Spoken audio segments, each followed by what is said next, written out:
ఈ sympathy gain చేసుకుని ఏదో విధంగా జైలు నుంచి బయటపడాలని అనుకుంటున్నాడేమో. అది జరిగే పని కాదు. ఎందుకంటే ఆయన చేసిన తప్పు చిన్న తప్పు కాదండి, చిన్న చిన్న తప్పులు చేయలేదు. మహానుభావుడు లాంటి మా వ్యక్తిని ఎవరు చిరంజీవికి ఏం సంబంధం అండి? చిరంజీవి గారికి ఏమైనా సంబంధం అంటే ఒకప్పుడు అదే పోసాని సినిమాల్లో చిరంజీవి గారితో కానీ పవన్ కళ్యాణ్ గారితో చాలా బాగా యాక్ట్ చేసి చాలా మంచి సంబంధం ఉండేది. అంటే ఈ పార్టీకి వచ్చినాక ఆ విషయం ఎక్కిందంటారు. విశ్వాసం లేని కుక్క అది.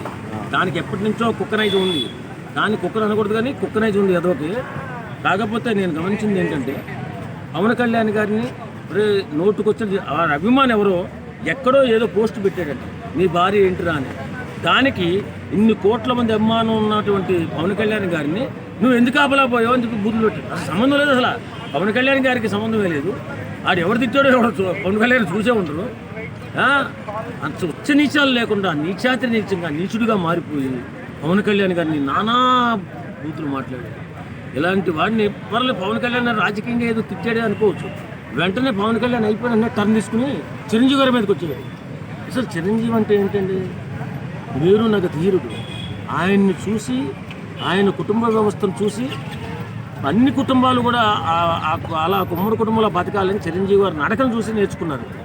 అలాంటి వ్యక్తి, ఎంతో సేవాగుణం. సో ఈయన లైన్లోనే అందరూ కూడా ఎవరెవరైతే విమర్శలు చేశారో జగన్ దాకా కూడా జగన్ చిరంజీవి గారితో చేయి పట్టించుకున్నాడు, అదంతా కూడా అందరికి లైన్లో ఉందంటారా? సెక్షన్లో ఖచ్చితంగా ఉంటుందండి. ఇప్పుడు వాస్తవంగా మంచి వ్యక్తుల్ని విమర్శించేటప్పుడు ఒకవేళ విమర్శించే రాజకీయంగా నీకు ప్రత్యర్థి ఉంటే మరి విమర్శించేటప్పుడు అమ్మలక్కలు బూతులు ఎందుకు ఒళ్ళు కళ్ళు బయలు గమ్మిపోయా? అదే అధికారం ఉంటే కళ్ళు బయలు గమ్మిపోతాయండి. మనిషివేనా పశువా?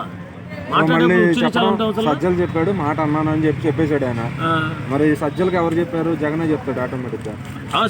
ఎన్నాళ్ళు ఇలాగా వాళ్ళు చెప్పారని అన్నవాళ్ళని అందరూ కూడా సజ్జలు చెప్తే మాట్లాడాడంటే నీ అమ్మకి నీ తల్లికి పుట్టలేదా? నువ్వు వాడెవడు అవలేగాడు చెప్పాడని నువ్వు ఎట్లా మాట్లాడతావు? బూతులు మాట్లాడకూడదు కదా, బూతుల్లోని బండబూతులు మాట్లాడకూడదు కదా. ఏదో రాజకీయంగా విమర్శించు, నువ్వు ఎదవాను అది కూడా పర్వాలేదు.